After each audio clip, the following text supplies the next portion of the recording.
So I was asked to introduce our speaker tonight. And when I was asked, it made me feel very grateful and appreciative of this program. Because when I first came into this program, me and the speaker couldn't stand each other. We fought terribly. It was cat fights, I swear. No, just not with the nails. But through this program, me working my steps and getting my character defects out of the way, and her noticing that, and her getting her character defects out of the way, we've learned to become friends.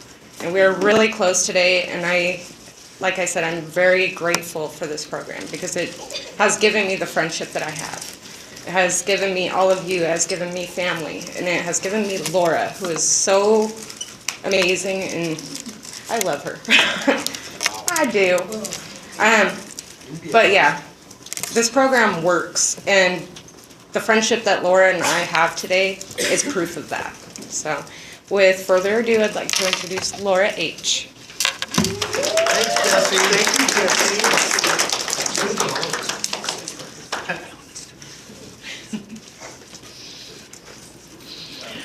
Hi, everybody. My name's Laura, and I'm an addict. What Jesse doesn't mention to you is, and she just found this out about 2 weeks ago when we were talking, was she was the one woman that came into the rooms as a newcomer that was almost as angry as I was when I got to this program almost 17 years ago. I think really the only difference was I was carrying a lot more weapons when I came into the rooms than she was. Women do come into this program angry. I know a lot of us don't want to admit it, but we do. I'm going to go ahead and qualify a little bit here for you. I started using it at the age of 8. The neighbors thought it was cute to let me have some Boone's Farm Strawberry Hill. And I thought it was really cool too, because I was an insecure, neurotic little kid. And I spent the rest of years chasing that initial buzz. The first time I used marijuana, I remember my older brother sitting across the room from me going, "Don't you dare, don't you dare." And I'm going, "Who are you going to tell? You're sitting here smoking it too." And I know for me, that's where it took off and started to become a daily thing. I was actually caught up in a drug bust selling it when I was about 13. I didn't know I was caught up in it though. My parents suddenly decided to send me to California. And it wasn't until I got clean that my mom filled me in on the rest of it, that I had actually been videotaped and picked up on wires selling marijuana to people that came to the neighbor's house. I'd babysit for them, they'd go out for the night. And I'll give you an example of how long ago this was. It was $10 a bag. And it was a good sized bag. And so I'm grateful for that, because I don't think I would have survived going into the juvenile court system in Arizona. You know, sometimes I used to tease my mom going, "Well, what do you think would have happened?" And she said, "You probably would have got worse." And I was like, it got worse enough as it is. My first time around the program was March 29th of 1989 was my first clean day. I went to a couple of NA meetings, and I really didn't click out there with them in San Diego, because that's where I was at the time. And I went to the other fellowship for 3.5 years. And after about 2.5, almost 3 years around that program, I figured I knew enough to stay off the drugs and alcohol. Because, I also had some background in psychology, because I went to college, even though I dropped out after 8th grade. I took the short route to college. I bypassed high school. And I wanted to become a psychologist so I could fix people that were hurting. So I figured between that and a couple years around the other program, I knew what I was doing. And I found myself at this time in Portland, Oregon, because I moved a lot too. I've been all over the U.S., still a bunch of the northeastern states I haven't hit yet. And I was working for this thing called Picnic in the Park for Labor Day in Portland. It was down on the river downtown. So if any of you have been there, you're probably familiar with it. And I was working the beer and wine booth, and the guy that was with me, he was a friend of mine. So you don't have to worry about drinking. And I remember at one point in time during this whole thing, seeing this guy upside down in a metal trash can, puking his guts out, going, "God, I'm glad that's not me today." 3 hours later, it was me. They gave me a free glass of beer. I was thirsty without even thinking. I picked it up and threw 3.5 years out the window. And when I realized what I had done, I was like, well, If I'm going to use, I'm going to finish it. And I did. It took me till 1996.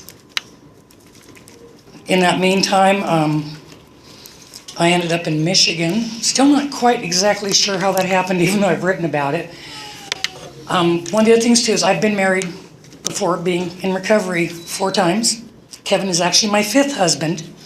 So by the time I made it through the rooms, been married 4 times, had 5 kids. I got divorced early in recovery, which was okay because it was after that I met Kevin online, and that's how I ended up in Idaho. I got clean in Muskegon, Michigan. My last use was actually September 2nd of 1996. It involved me going out with a couple coworkers who for some reason I thought could help me find some guns. Because at that point in time, my ex-husband had been sentenced and convicted for molesting 2 of my children. And as a result of him doing that, I also ended up losing custody of my kids. And one thing you should never do when dealing with the officials that have the power to take your kids away is get stupid, show up at their office drunk, and get into a fight with your caseworker. And that's what I did in June. And I ended up losing custody, going to court and saying, I have basically nothing to say. They tried to charge me with failure to protect. They told me I'd go to prison. I was like, could we talk about this? And they said, well, if you're willing to give your kids up for adoption. My oldest was 15, my youngest was 8. They all knew who I was. It wasn't like it was a big surprise. And that was part of the catalyst that got me into the rooms of Narcotics Anonymous. I came around for a little while in June of 1996, and when I was there, I actually bought all the books because I collect books. I love books. They're like awesome. And so my first meeting, I bought the entire set with a check that was actually good. It wasn't rubber. I was so proud of myself. And I hung on to them. I think it was my first meeting that a guy came up to me and he goes, I don't think you're done yet. And I got really offended. I was like, excuse me, you don't think I'm done using? And so I went home and I thought about it. I wasn't done yet. I got thinking really hard going, no, I think I've still got a little bit left. And so I went out there and hit it harder than ever. There's a couple times I would black out and I'd find myself waking up in the cemetery that was up the road from my house, leaning against the headstones. Thankfully, I'm not scared of the places. I know a lot of people were creeped out going, you came to in the cemetery? And I was like, yeah, and I was the only one that wasn't dead. I thought it was great. But when I came around the rooms, I was hurt and angry. I couldn't even introduce myself in meetings without crying. My nickname for the about 6 months I was there in Muskegon was Waterworks. I didn't share very often. When I did, I cried, and usually half the room cried with me, which bothers me still. The catalyst of everything that had brought me to that point, between the husband going to prison, I had no real job skills or anything like that. I was scared. I managed to stay in our house for a couple months. And after that, I moved into an apartment that the church I was attending was paying for, thankfully. Hey, Jesse, can you grab my bottle of tea? Thank you. I forgot my drink. It's tea. I'm just telling that to the recorder here. It's iced tea, really. No. No, it's actually Lipton Brisk. My last experience with Long Island iced teas that I discovered 5 of them would not put me in a blackout, and I was really upset about that. So the whole thing with losing my children and everything put me in a lot of pain. So I not only cried a lot, but I was really mad and I wanted to beat somebody up. Anybody would do. One of the things about the fellowship I got clean in, I was a minority, and it was not because I was a woman. I was the only one that didn't have a tan. So I went in there trying to intimidate these people that lived in actually a rather rough part of Michigan. Not quite as bad as Detroit, but pretty close. And it didn't work. They'd hug me anyway and say they loved me and said, you know what, honey, we're not even going to tell you to keep coming back. We're just going to tell you to stay. You need us. And they were right.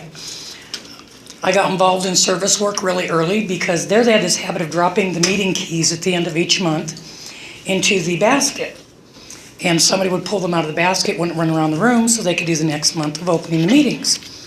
Well, I made the mistake of picking them up and asking what they were for, and they were like, great, you're opening the Wednesday night meeting. I'm going, you're going to trust me with keys?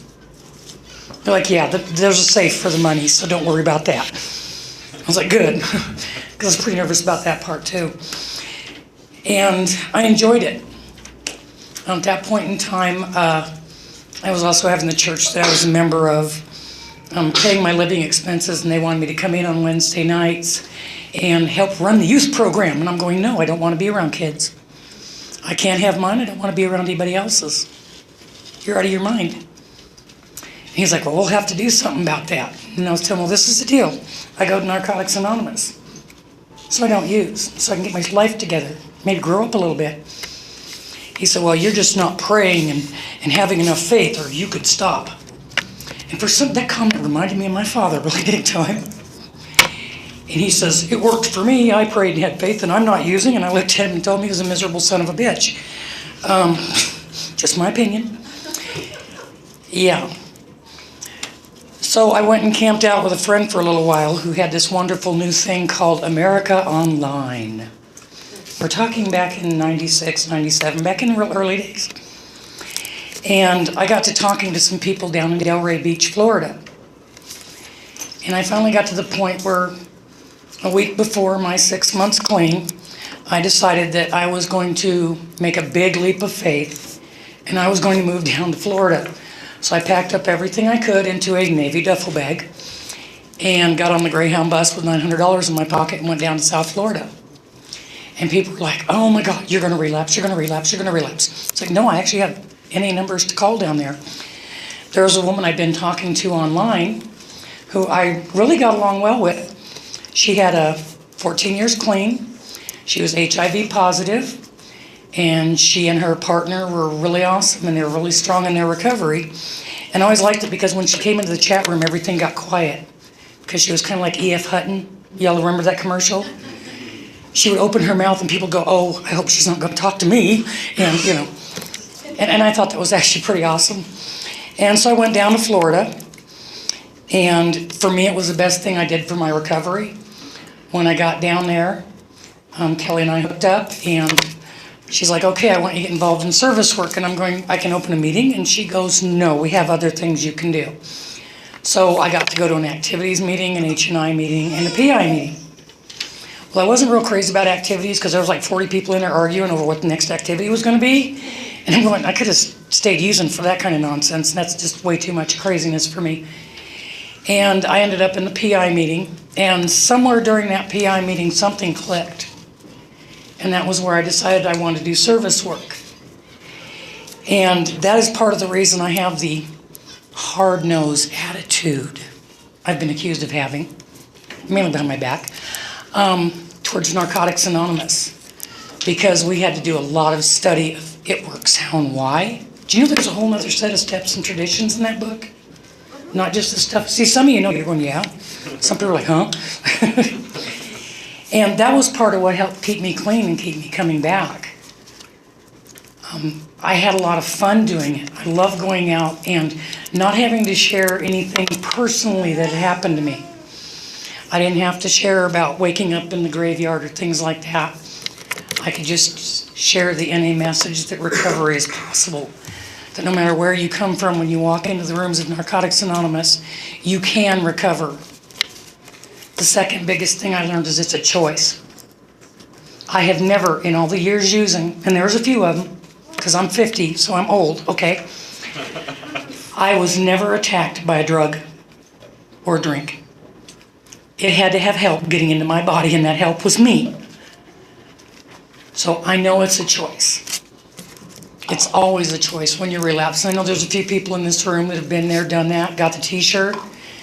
And all I can say is, are you tired of having the t-shirt?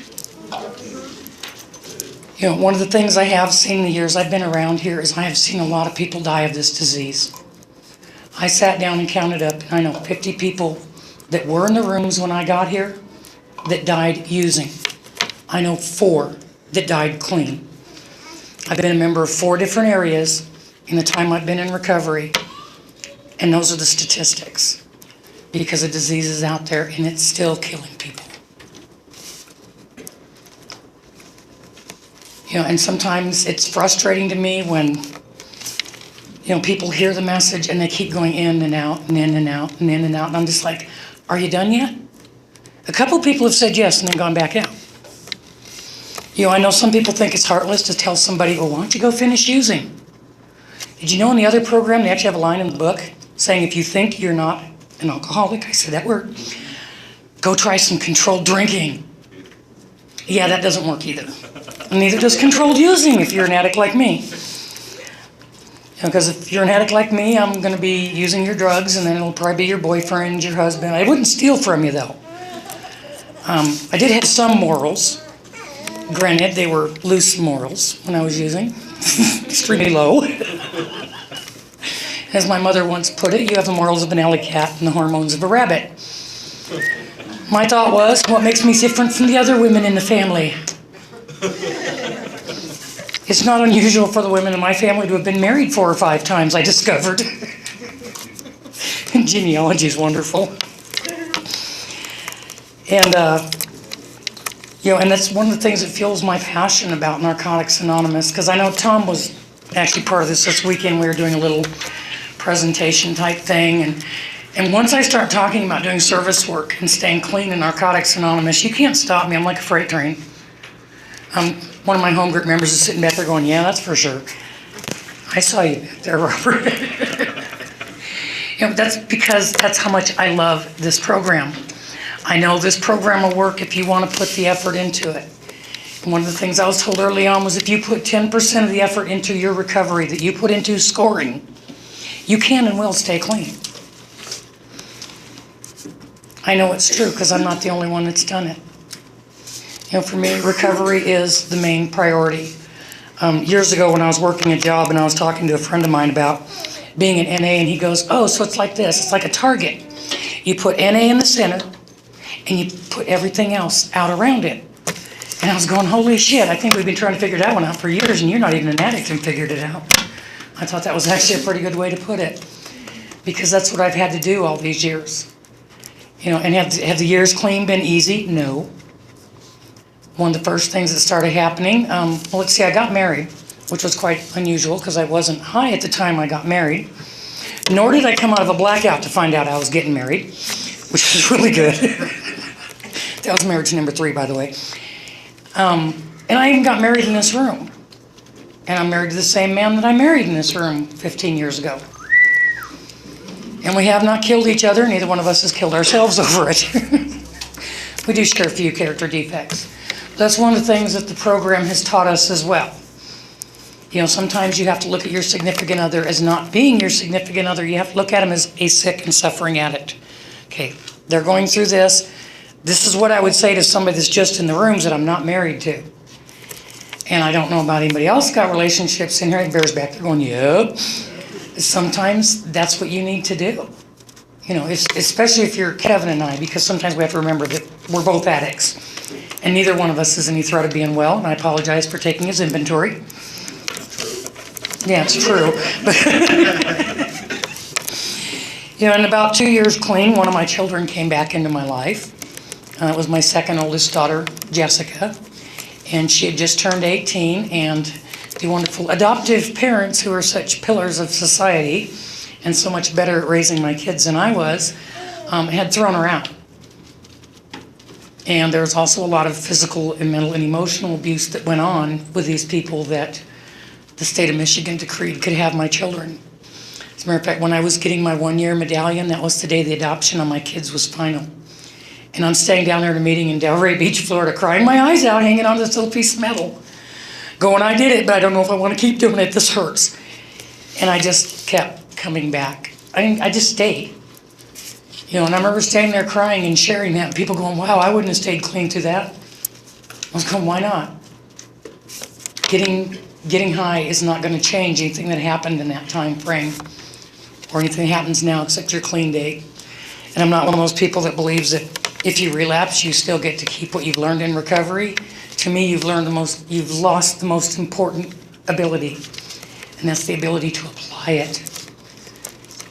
I've met people who can quote out of our literature backwards, forwards, sideways, upside down. They can't apply it, and they can't stay clean. And that kills me, because I wish I could remember it that way, and I can't. And I've been around here for a few years here we're in Idaho now, right? Yeah. Kind of had a brain fart there for a minute. I fried a lot of brain cells when I was using, because I was also mixing antidepressants and antipsychotics with street drugs. Yeah. I'm lucky I can form a coherent sentence, and there's days I can't. Yesterday was one of them. And great, now the train just totally derailed. Because that happens.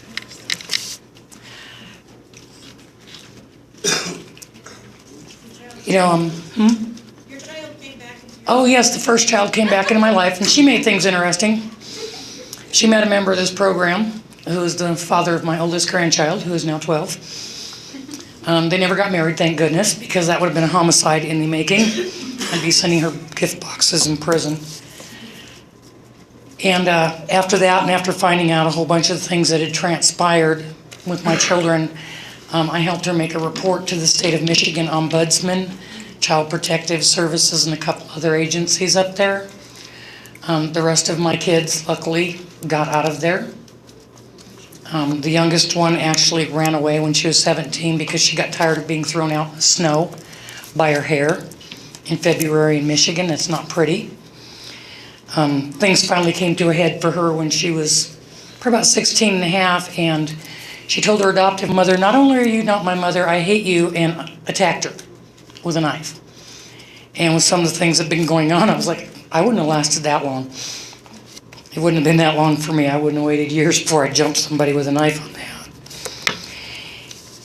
Today, all but my oldest is a part of my life. Because I do have an older one that's 34, 35. Something like that. After a while, I just have a hard time remembering how old I am. I have to look at my driver's license and do the math. She chooses not to talk to me. She refers to me as a birth uterus, which is okay. That's her deal. You know, that's on her. I made my amends to her, made the amends to all my children. How they choose to react to them is up to them. Sometimes, and I hate to admit this, I forget I have a child older than Jessica. Because it's been so long since she's been a part of my reality. My heart knows she's there, but on occasion my mind's just like, okay, this is what the kids are doing. And they've all turned out fairly well.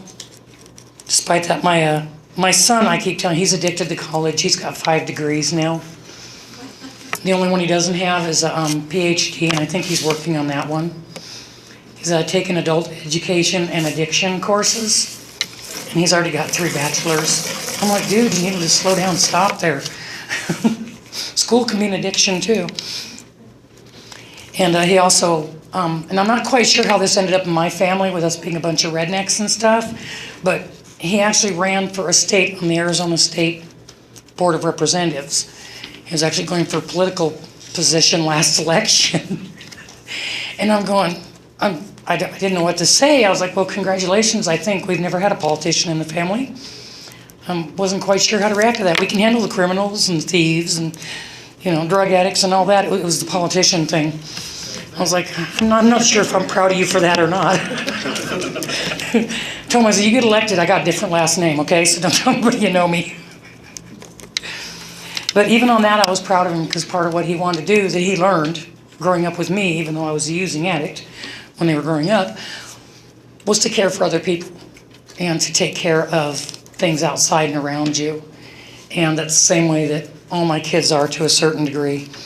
Him more so than others. Good Lord, I'm having a hot flash up here. Okay. Well, one of the reasons that I stay in the rooms of Narcotics Anonymous, because now people are like, oh, well, you know, you get about 15, 16 years, you can quit going to meetings. Not this addict. At any time, I can snap back into newcomer mind frame. The one where you're going, well, screw it. I should just stab this and run off and use. Because there is no safe point in recovery for me, and I'm aware of this, where I can stop going to meetings because I know what happened last time. It took me a long time to get back. I know if I choose to, I have another relapse in me.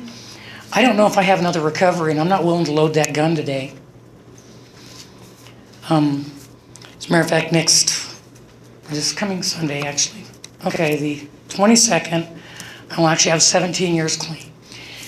The only reason I mention this is because I did not expect to be clean 17 years later. I didn't expect to have a life where I cared for other people and where I cared for something outside of myself enough that I'll make a fool out of myself for it. I do that well too. And even that's okay. I don't have to worry about what other people think of me today. I've heard some people go, oh, well, we always are going to think, we're always going to want other people to think well of us.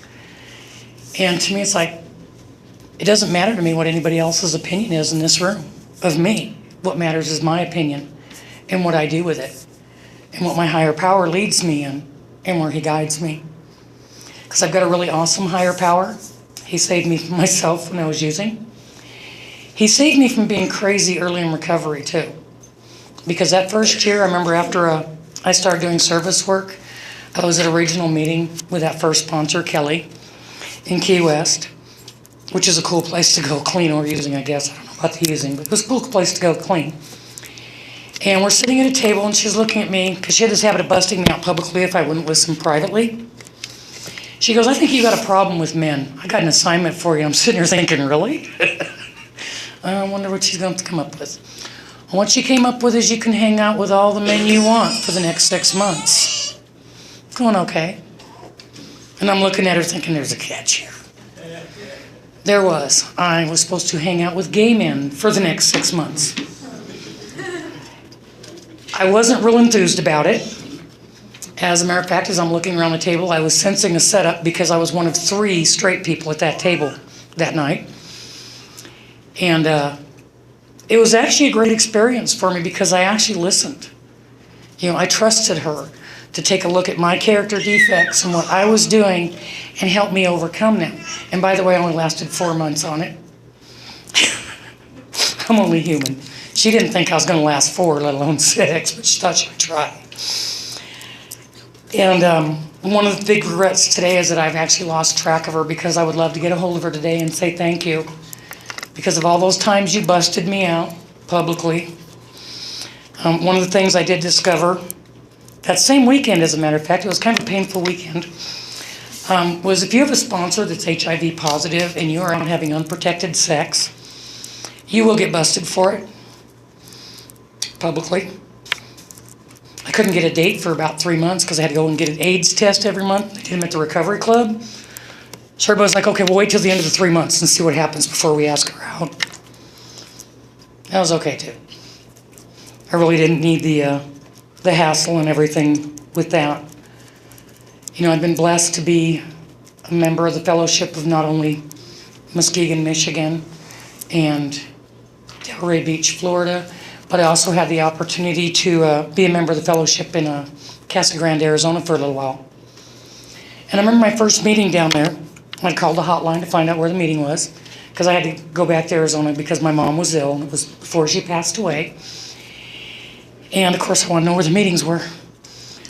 So I call and they give me the address and I start laughing, and the lady goes, well, can you find it? Do we need to give you directions? I'm like, no. So I walk into this NA meeting, and I got there a little bit late. I know they did the NA readings. The meeting topic was triggers. And people are going, yeah, it's a trigger for me when I got to go to jail and stuff. And I'm sitting there laughing. I haven't been to jail yet. I don't think I want to go. And they looked at me like, okay, you are the new blood in the room. Because we always do that when a new person comes in with recovery. We look and go, please, share something different. We've heard everybody.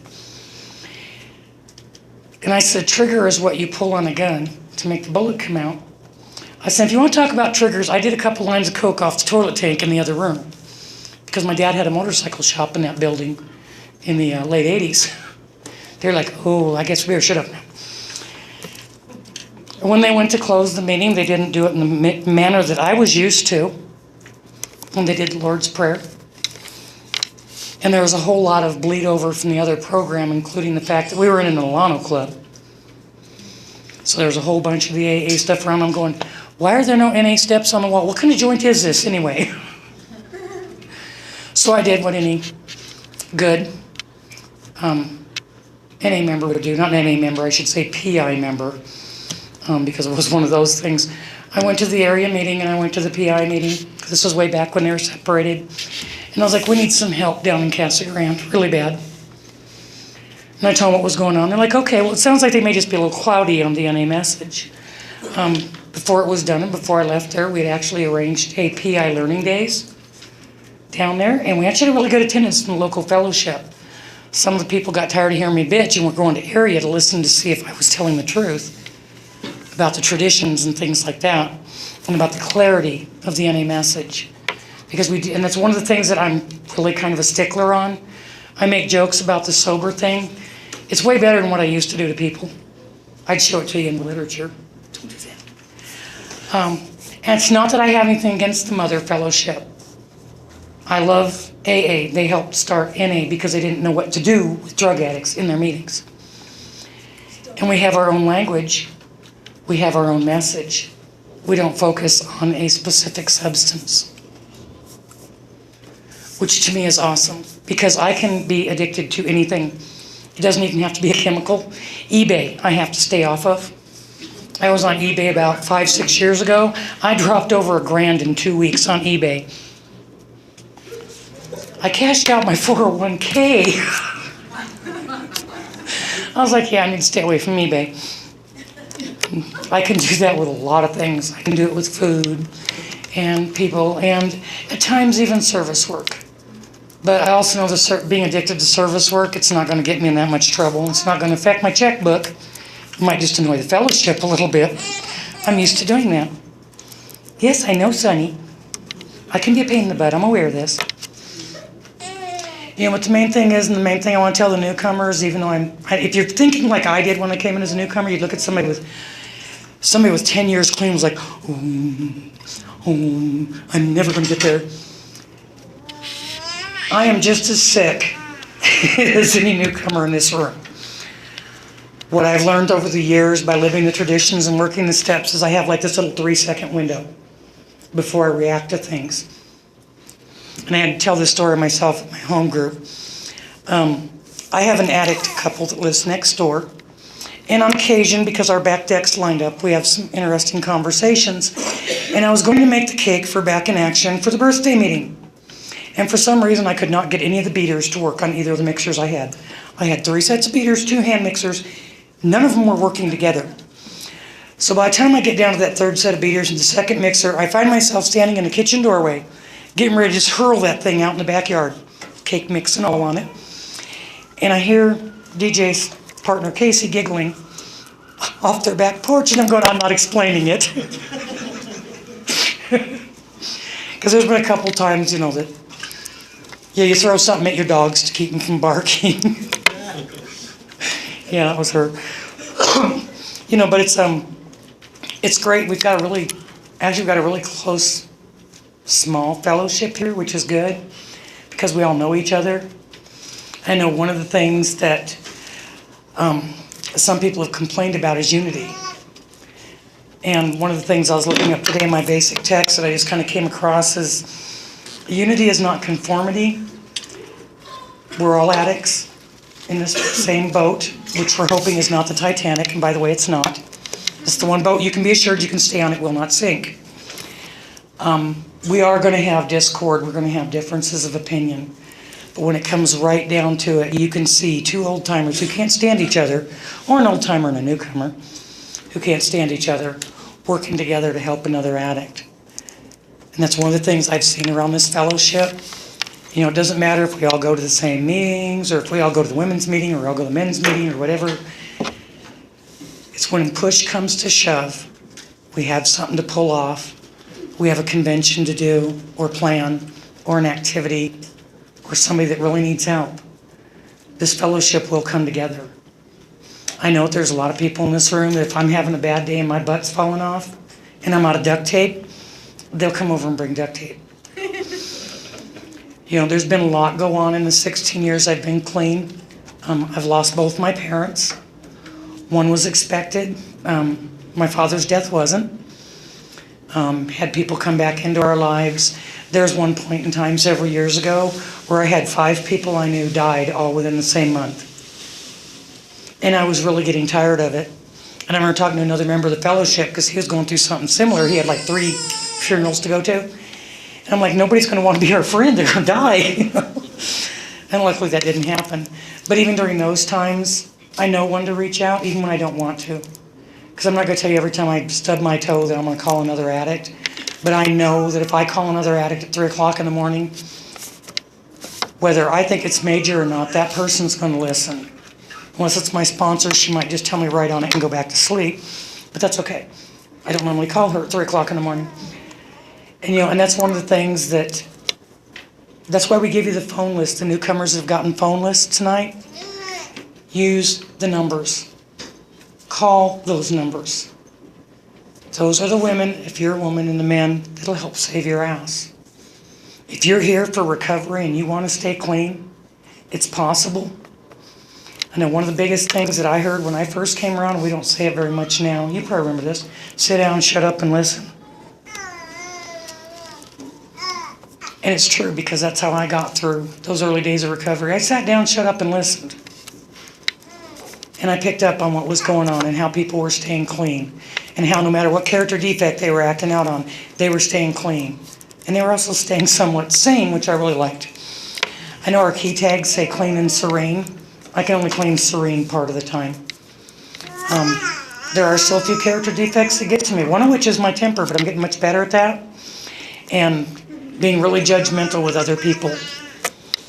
And one of the things it talks about in our basic text is giving other people the freedom to make mistakes. Even though I know that there's a certain procedure that we follow in NA or follow with the steps or something, I have to pull my fingers out of it and go, I'm just going to stand back and watch. We'll see how that works for you. And because that's a big one too. If you're in the rooms and you're talking about doing something crazy and somebody goes, let me know how that works for you, you might want to second guess that one. Or if they tell you controlled using, yeah, go try some. Because you don't have to use, you don't have to pick up. You can stay clean without working the steps and living by the traditions. But to me, if you're a member of Narcotics Anonymous and you're not doing step work, you don't have a sponsor, you're not getting involved in service, it's like masturbation. The only person is yourself. I believe myself. That was pretty good. I know, huh? And one of the really great things for me has been seeing women come around this program and get clean time. And before this meeting started tonight, somebody told me that there is a certain young lady in here who had 6 months clean, and I'd like to give her key tag.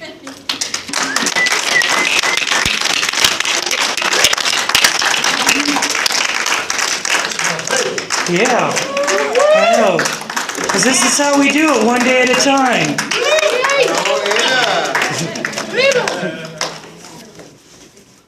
She's almost got 5 months. I'm going to tell you what I tell many newcomers, stay.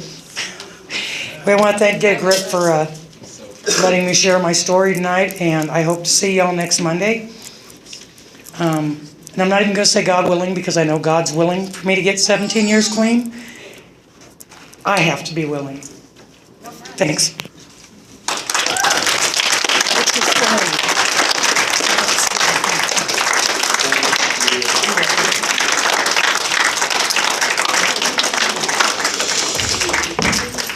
Thank you, Laura. Let's see. Thanks, Laura. You're welcome. I don't want that. That's Steven's. Okay, I promise not to drop it. How expensive is this? Awesome. Thanks, Laura, again. Let's see. We are running short of time, so